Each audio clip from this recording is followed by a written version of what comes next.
the third point has to do with female and male energy balances and how to harmonize and like bring that into harmony. And I think a lot of the times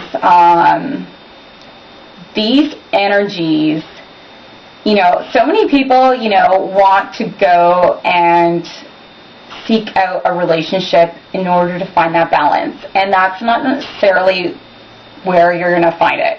You aren't necessarily going to find that balance of both female and male qualities by seeking another person or by being married.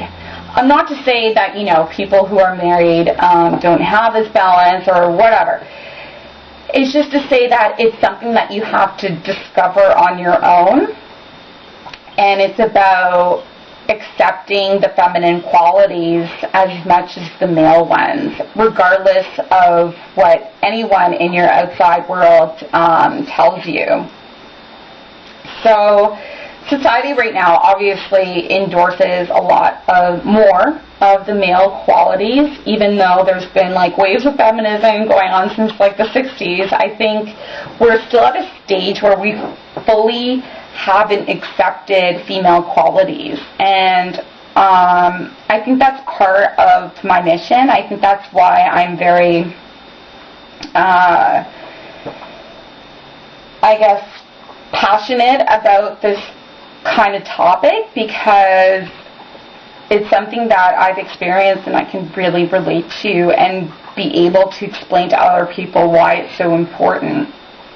And basically, female energies right now, like your intuition or feeling and all these types of qualities that are predisposed to the feminine side of things, are often labeled or disqualified or pushed down as insignificant, and that's really not the case. And the more that you resist and the more that society resists these qualities, the more, I wouldn't say problems, but I would say more often than not, the more conflict arises.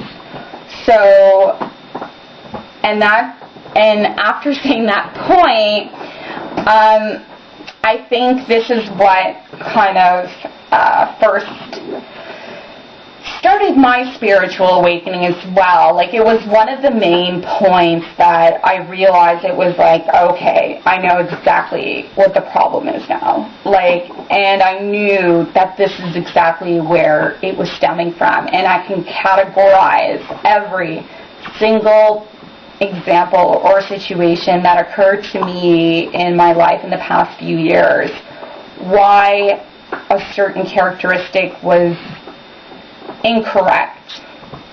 And obviously that would create tension or conflict with other people who weren't yet awakened.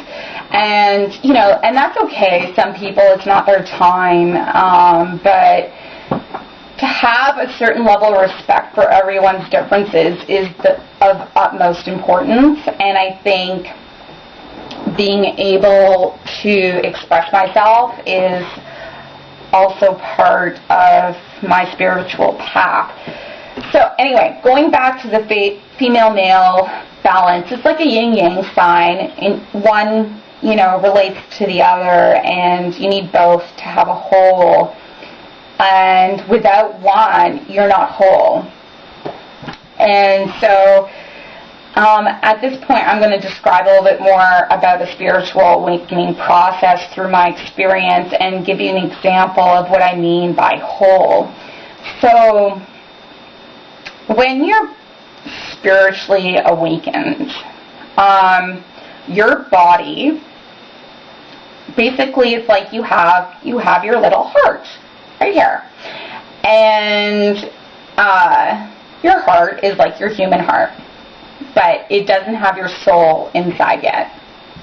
And when your soul starts to be awakened, it's basically thrusted with love and light energy.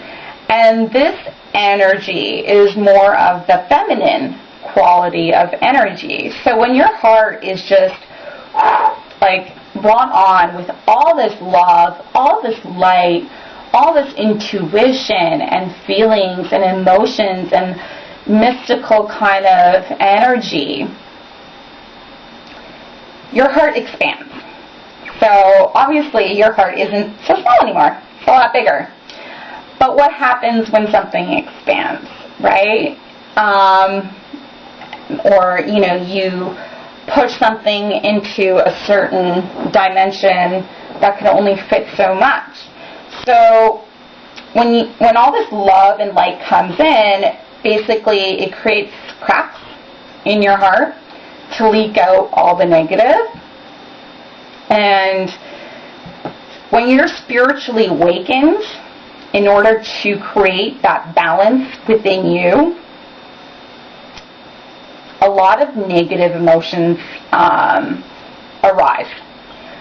Stuff that you may have forgotten about from a long time ago and a lot of pain. It comes differently, I think, for everybody. But in my situation, it was forced upon me. Like, I was even to a point where I don't want this to happen. This isn't what I want. But it's like, you don't have a choice. So that's why I say just let it flow. And I'll get back to that whole let it flow meaning. But so when you're spiritually awakened, your heart expands. You have a little heart, it gets bigger. It's full of love and light, has no room for the negativity, any, you know, trauma, any hurts that you've been holding, any betrayals, any negative anger, emotions, that all gets expelled because there's no room for it. So when that gets expelled, you go through a lot of pain, and that pain is also normally very uncomfortable. People, you know, tend to see this experience as a negative one, but quite frankly, you know, you're being like thrusted with love and light. Like, how is that a bad thing, right? So it's more like just like a birthing process. Your soul is being birthed into you, and obviously it creates some uncomfortable, you know, awkward, uncomfortable situations or feelings, and it takes a process. It takes time. It doesn't happen overnight because your heart would just explode and you wouldn't be able to physically handle that amount of energy. So it happens over, you know, normally I would say a few years. And you have to sort of endure a certain level of suffering. And to me, I felt when all those negative energies were being released from me, I felt as though it was the burden of others on my shoulders. Like, that's how it felt. And in a way, it's true. It's sort of true because some of us have been awoken earlier than others, so it feels as though we're bearing everyone else's burdens. But once you go through that process, you realize that it was, it's not that it was everyone's burdens, but it was also your own, because we are all one. So if we are all one, then it doesn't necessarily mean that it was everyone else's and not your own or your own. It's not one or the other. It just is what it is. So you endure this sort of birthing process, and your soul eventually becomes one, and you just have a really big heart after that is pure. So in a Christian term, you know, I would call this being blessed with a pure heart, releasing all the negativity out of your soul and your being, and I think that's a beautiful thing. In a yogi, I think would call it like a realignment of your chakra, or something. I'm not sure. But I think it can happen to anyone regardless on your faith. And once that happens, and especially if it happens to you earlier, then basically a part of your journey, you'll know that you're here for a reason to help others with their journey as well. And even if you have been stronger than others because you've already gone through this process, I think it's only a benefit because you can help others with their own situation as well.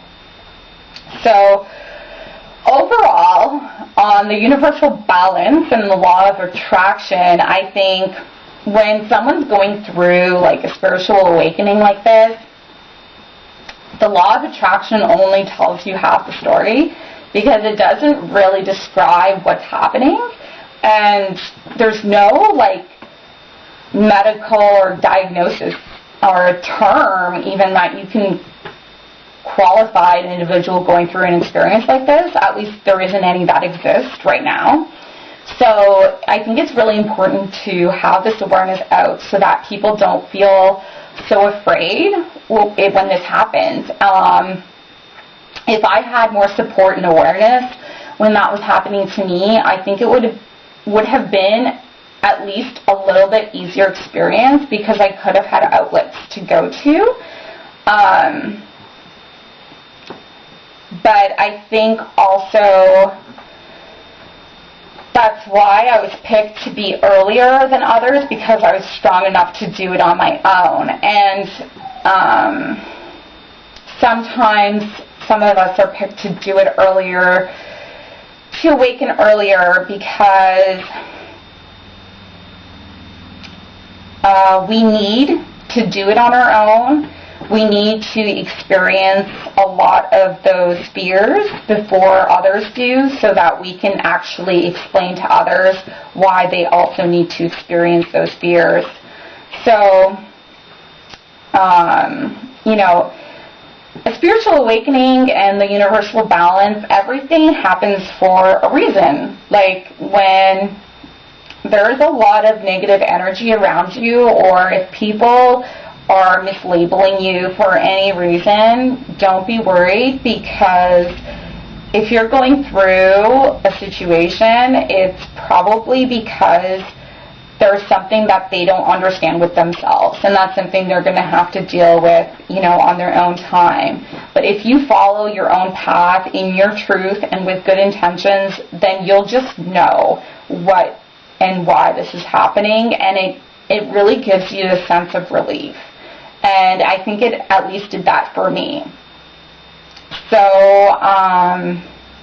you know, so that's that for the universal balance and why the law of attraction only tells you half the story, and a little bit more about, you know, a spiritual awakening process. So I hope, you know, this can help anyone going through a similar experience, and hopefully I can help others on their journey and their path. And yeah, to each your own, and everyone has their own time. But like I said, I think there's a lot more people awakened now, and there's a lot more information out there for people to access if you feel that you need some support. So yeah, that's it for today, and I hope you have a great weekend.